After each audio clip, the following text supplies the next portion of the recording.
নমস্কার বন্ধুরা, আমি সুস্মিতা। আমার আরও একটা নতুন ব্লগে তোমাদের সবাইকে স্বাগত। কেমন আছো তোমরা? নিশ্চয়ই ভালো আছো। আমি অনেক ভালো আছি। তোমাদের আশীর্বাদে আর তোমাদের ভালোবাসা, বড়দের প্রণাম আর ছোটদের ভালোবাসা নিয়ে আজকের ব্লগটা আমি এখন থেকে স্টার্ট করলাম।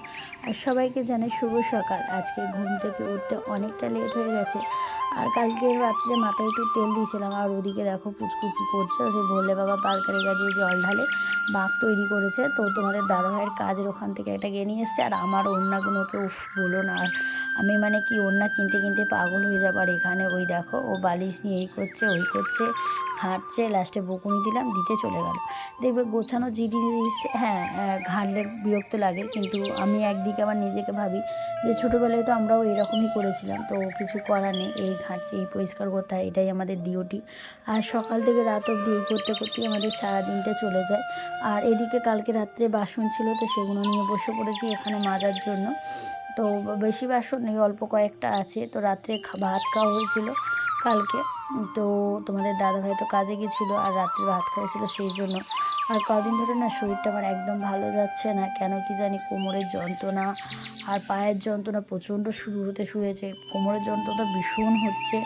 মানে কি বলবো, তোমাদের দাদাভাইয়ের স্পন্ডালাইসের জন্য তো ওরও শরীরটা কদিন ধরে ভালো যাচ্ছে, কোন দিন ভালো যাচ্ছে না। যেদিন ভালো যাচ্ছে সেদিন একটু কাজে যাচ্ছে, যেদিন ভালো যাচ্ছে না সেদিন কাজে যাচ্ছে না। আর দেখবে সংসারে একটা মানুষ যে কাজ করে সে যদি হঠাৎ করে মানে বসে যায় বা শরীর খারাপ হয়, খুব চিন্তা হয়, টেনশন হয়। বিশেষ করে আমাদের মধ্যবিত্ত পরিবারে যে একটা মানুষ যার পয়সায় সংসার চলে, সেই যদি অসুস্থ হয়ে যায়, সত্যি খুব টেনশনের বিষয় হয়ে যায়। আর চলো এদিকে আমি বাসনগুলো মেজে নিচ্ছি। আর আজকে মাথায় শ্যাম্পু দেবো আর মাথায় তেল দিয়েছি। আর তেল দিয়ে আর এদিকে দেখো পাপানকে মুড়ি খেতে দিয়েছি। আর আমার ছেলে তো মুড়ি খাওয়ার মানে কি বলবো, যেই মানে আমার মা বলে যে যখন ও জন্ম হয়নি যেখানে ছিল সেখানে মনে হচ্ছে মুড়ির দেশ ছিল, সারাদিন মুড়ি খায়। কিন্তু এটা ভুল কথা, আমিও সেম জিনিস, আমিও মুড়ি, তুমি আমাকে ভাতের বদলে মুড়ি দাও, মুড়ি খেয়ে থেকে যাবো। আর মা বলতে বলতে মুড়ি খাওয়া শুরু করে দিয়েছি। আর ওদিকে রান্না হচ্ছে, ভাত ভাজা হচ্ছে আমার।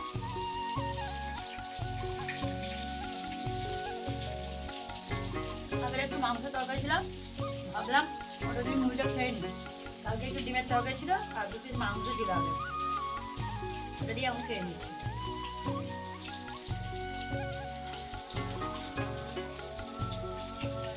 বাবার চলে গেছে স্কুল, আলু ভাজা ডিম ভাজা ভাত খেয়ে। আজকে সকাল থেকে সেরকমভাবে ভিডিও করতে পারিনি। চলো খেয়ে নিই, খেয়ে নিয়ে তারপর কথা হবে। আর এখানে দেখো আমি ফুলকপি ভাজছি। আর তোমাদের যেটা বলতে গেছিলাম, মানে আমিও মুড়ি খেতে ভীষণ ভালোবাসি, ভীষণ ভীষণ ভীষণ পরিমাণে ভালোবাসি। আর আজকে ফুলকপিটা না একটু মানে অন্যরকম, কারণ দেশি ফুলকপি ছিল, সেই জন্য না একটু ভাপিয়েছি, কারণ গ্যাস হয়ে যাওয়ার ভয় লাগে। আর এখন তো সবজি বলতেই বাঁধাকপি, ফুলকপি আর বেগুন, এই শীতকালে এই হচ্ছে একটা জিনিস। হ্যাঁ, আর কাঁচা টমেটো আমার তো ভীষণ ভালো লাগে খেতে। আজকে মাছ সেরকমভাবে আগে করবো না, আজকে মাছে কাটাবো না, মাছ দিয়ে ঝোল করবো ফুলকপি দিয়ে। আর ফুলকপিটা একটু ভাপিয়ে নিয়েছিলাম, বলে না ফুলকপিটা একটু হয়ে গেছে, তাও ভাবলাম যে দিয়ে দিই। আর আলুগুলোর জন্য পাতলা পাতলা করে কাটলাম পরে। এখানে মাছ দিয়ে ফুলকপি দিয়ে আলু দিয়ে তরকারি করব। আর আজকে আমি না পেঁয়াজ দিইনি, পেঁয়াজ দিলে কি বলো দিনই ফুলকপির একটা গ্যাস গন্ধ থাকে, তো সেই জন্য নষ্ট হয়ে যায়। মায়ের মুখ থেকে এটা শোনা, তো ভাবলাম এইভাবে রান্না করি। আর ভালোই লাগছিলো, বেশ পেঁয়াজ না দিয়ে টেস্টটা একটু অন্যরকমই লাগছিলো। আর চলো ওদিকে আমি চিয়া সিড ভিজিয়েছি খাবো, হচ্ছে চিয়া সিড আগে ভিজিয়েছি খাবো, টক দই মুড়ি খেয়েছি। মুড়ি খেয়ে আর সকালে তোমাদের দাদাভাইকে 3টে আটা মাখা ছিল কালকে রাত্রে। আর বাবা সকালে আজকে মুড়ি খেয়েছে, ভাত করলাম, দেখো আলু সেদ্ধ ডিম সেদ্ধ ভাত করলাম, খেলোই না, বললো আলু সেদ্ধ দিয়ে মুড়ি মাখিলাম, মুড়ি খাবো। তো আলু সেদ্ধ দিয়ে মুড়ি আর ডিম সেদ্ধটা দিয়েছিলাম, ও খেয়েছে, ভাত খেলাম। বললো আমি এসে ভালোভাবে শান্তি করে খাবো। একদিকে ঠিকই ও ভাত খায় না গো, সকালে একদম ভাত খায় না, খুব জোরে দুগাল ভাত খায় আর খায় না। ওই জন্য আমি ভাবি যে একদিকে না খাওয়াই ভালো। ওই সকালে টিফিন যাই হোক করে, কিন্তু বাবা শোনে না, বাবার জন্য আমাকে ভাত বসাটা করতেই হয়। আর ও সকালবেলা একটু মুড়ি খেতে ভালো লাগে, সকালে সন্ধ্যে ওকে দুবেলা মুড়ি দিতে হবে, ঠিক আছে। রুটি পরোটাও খুব একটা খেতে চায় না। মানে হ্যাঁ, তুমি যদি বাসি রুটি ওকে তেলে ভেজে দাও কিন্তু খুব ভালোবাসে, হ্যাঁ, কিন্তু টাটকা পরোটার থেকে বাসি রুটি তেলে ভেজে দিলে একটা সেই বলো না পাঁপড়ের মতো খাস্তা খাস্তা লাগে খেতে, ওরকম কড়াভাবে ভেজে দিতে হবে, তবে খাবে। চলো আমি তো ওদের সাথে গল্প করতে করতে দেখি।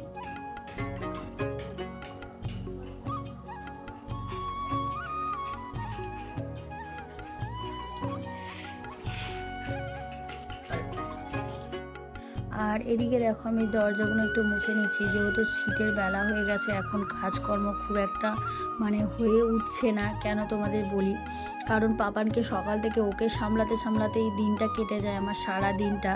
আর শীতের বেলা হলে কি বলো দিনই, বেলা ছোট হয়ে গেলে এই একটা কাজের অসুবিধা হয়। কিন্তু আমরা যদি ভাবি যে কাজ করব, সেটা আমাদের জানি ঠিক করে করলে আমাদের ঠিকই হয়ে যাবে। তো আজকে শুধু দরজাগুলো মুছছি, মানে সব দরজাগুলো আজকে শুধু মুছবো, আর একদিন অন্য কিছু করব। তো এরকমভাবে যদি মানে কাজটাকে ভাগ করে নিই, তাহলে কি বলো দিন খুব কষ্ট হবে না, প্রতিদিন একার ওপর অনেকটা চাপ পড়ে যাবে। আর সত্যি কথা বলতে যখন মা ছিল তখন এতটা অসুবিধে হতো না, আর যেহেতু এখন মা নেই, মানে পুরোটাই আমাকে সামলাতে হয়, মানে পুরো উপর থেকে নিচে অবধি ঘরদোর মোছা, তারপরে তাকে ঝাঁট দেওয়া, তারপরে বাইরে জল দিয়ে ধোয়া, সেই সব করতে করতে সারাদিনটা এইভাবেই কেটে যায়। আর ছোটোবেলা হয়ে গিয়েছে বলেই অসুবিধে হয়, গরমকালে এতটা অসুবিধে হবে না হয়তো, জানি না। আসলে এত বছর একটা মানুষের খেতে অভ্যস্ত ছিলাম, হঠাৎ করে সেই মানুষটা বলে না জিনিস থাকতে থাকতে জিনিসের মানে অভ্যস্ত হয়ে যায়, সেই জিনিসটা আমার শাশুড়ি এমনি ঠাকুর পুজো টুজোগুলো করতো, ওগুলো আমার অসুবিধা হতো না। আর যা কত গোপাল আছে তাকে সেবা দিতে হয়, তার 3 টাইম খাওয়া দাওয়া, তো হয়তো আমি তোমাদের সাথে পুরোটা তুলে ধরতে পারি না সকালের দিকে, কারণ হচ্ছে কি বলো, আমি যতটা চেষ্টা করি তুলে ধরি, কারণ পাপানকে নিয়ে আমার ওকে ডাকতে ডাকতে, ওকে মানিয়ে তুলতে প্রতিটা দিন আমার ওর পেছনে অনেকটা সময় চলে যায়। আর এই টাইমটা ওকে খুব মানে দেখাশোনাটা করা দরকার। তোমাদের একটা কথা বলি, আমার ছেলে কদিন আগে ব্যায়াম করতে গেছিলো, মানে ধরো আমি তোমাকে কি বলছি, আজকে হচ্ছে মঙ্গলবার, যেদিন আমি ভিডিওটা এডিট করছি সেই দিনকে আমি হচ্ছে কিনা, কালকে সোমবার ছিল, তো কালকে যখন আমি যাই, স্যার আমাকে একটা কথা বললো যে তুমি ছেলের প্রতি নজর দাও, তাহলে তোমার ছেলে 2-3 মাসের মধ্যে ঘরে ট্রফি নিয়ে ঢুকবে। আর সত্যি প্রত্যেকটা মায়ের কাছে এটা একটা আনন্দের ব্যাপার হয় যে কোনো জিনিস, মানে কোনো মানুষ যদি কারোর উপরে এত কনফিডেন্স দেখায়, সত্যি আমার খুব আনন্দ হচ্ছিলো সেই মুহূর্তে। আর ভগবানের কাছে একটাই প্রে করছিলাম যেন এইটা আমার যেন খুব তাড়াতাড়ি আমার স্বপ্ন পূরণ হয়। কারণ আমি অনেক কিছু, আমার ছেলে দেখো, আমি যদি বলি আমি খুব একটা পড়াশোনায় ভালো নয়, বিশেষ করে তো ইংরেজিতে একদম নয়। তো সেই কারণের জন্য আমি নিজের জায়গা থেকে আমি বুঝতে পারি যে আমার ছেলেকে আমি অনেক কিছু শেখাতে পারি না বা বলতে পারি না, সেই জায়গাটা আমার নিজের খুব খারাপ লাগে, গিল্টি ফিল করি। সেই জন্য এই কদিন আগে আমি একটা টিউশনি দিয়েছি ওকে। আর এদিকে দেখো আমার চান হয়ে গেছে, আমি যে মাথায় শ্যাম্পু ট্যাম্পু দিয়ে আর এখানে চলে এসেছি হেয়ার ড্রায়ার দিয়ে চুলটা শুকনো করতে। এখন ঘড়ি কাটায় 1:30টার মতো বাজে, আর রোদ আছে কিন্তু ওখানে যাওয়ার মতো সময় আমার নেই। তারপরে পাপানকে স্কুলে থেকে আনতে যেতে হবে, ওই একটা মাথার মধ্যে ঘুরে যে এই ছেলের বেলা ছুটি হয়ে যাবে, এই ছেলের বেলায় ছুটি হয়ে যাবে। তো সেই টেনশানে আমি বললাম না, এখন আর ছাদে গিয়ে দাঁড়ালে হবে না। আর ওইদিকে জানলার ফাঁক দিয়ে দেখতেই পাচ্ছ রোদ্দুরটা পড়ছে, হ্যাঁ। আর এখানে চুলটা আমি শুকনো করে নিচ্ছি হেয়ার ড্রায়ারটা দিয়ে। আর এবারে তো চুল আমি কেটে অনেকটা ছোট করে দিয়েছি, আর কুচকো হওয়ার পর আমার চুল অনেক উঠে ছোট হয়ে গেছে, নাহলে আমার আগের চুল একটু বড়ই ছিল, পাতলা ছিল কিন্তু বড় ছিল, মানে খুব একটা গোছ আমার চুলে ছিল না, কিন্তু পাতলার ওপরে আমার চুলটা একটু সিল্কি সিল্কি ছিল, কিন্তু যেটুকু ছিল তার থেকেও এখন কমে গেছে চুলের গোছ। আর তাও আমি ওই জন্য চুলটাকে কী বলেন, বেশি ভিজিয়ে রাখি না, বেশি ভিজিয়ে রাখলে গড়া যত ভিজে থাকবে তত চুল উঠেও নষ্ট হয়ে যাবে চুল। আর সিঁদুর পরলে তো আরও হয়, সিঁদুরে বলে সিঁদুরে চুল নষ্ট করে দেয়, টাক করে দেয়। তো যাই হোক, সিঁদুর তো পরতেই হবে, এটা স্বামীর দেয়া জিনিস, স্বামীর মঙ্গলের ব্যাপার আছে। দেখো স্নান ফান করে চলে এসেছি, আর এখন দেখো ভাত খাবো। তো তোমাদের দাদাভাই ভাত খেয়ে নিয়েছে, ওরা ভাত খায় গেছে। আর চলো খেয়ে দিয়ে পাপানকে আনতে যাব। আর আজকে সেরকমভাবে কিছু রান্না তো হয়নি, রান্না হয়েছে মাছের ঝোল আর হচ্ছে বলো না এটা কী বলে, উচ্ছে দিয়ে তেলপোটা, আর কিছু হয়নি। চলো এখানে তোমাদের দাদাভাইকে ভাত দিয়ে আমি পুজো করতে গেছিলাম, তোমাদের দাদাভাই খেয়ে যাও, দিয়ে আমি খেয়ে চান টান করে খাওয়া দাওয়া হয়ে গেছে। তো খাওয়া দাওয়া করে আবার চলে যাচ্ছি পাপানকে আনতে। এখন বাজে হচ্ছে 3:20। সবাইকে জানাই শুভ বিকাল। আর চলো আমার সাইকেল নেবো।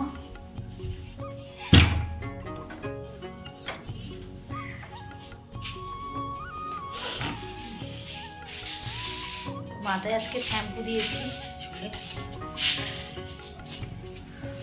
দাঁড় করানো আছে।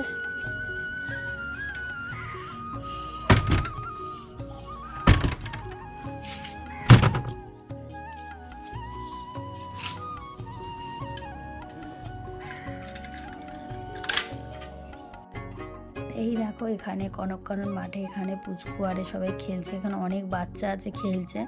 তো সবাই স্কুল ড্রেস পরে আছে, তোমরা হয়তো বুঝতে পারবে না খুব একটা কে কোনটা, আমরা নিজেরাই মাঝে মাঝে কনফিউজ হয়ে যাই দূর থেকে দেখতে পেলে। তো যেহেতু একই ইউনিফর্মে সবাই থাকে।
সন্ধ্যেবেলা একটু বেরিয়েছিলাম দরকারে, একটু নিজের দরকারেই গিয়েছিলাম একটা জায়গায়।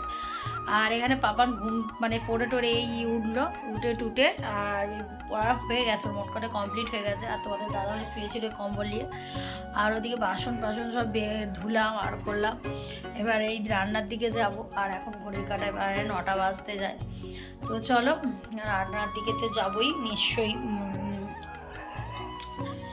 রান্না বলতে কি বলো জানি, খালি রুটি করবো, কারণ ফুলকপির তরকারি আছে একটু, এই জন্য সেই কারণের জন্য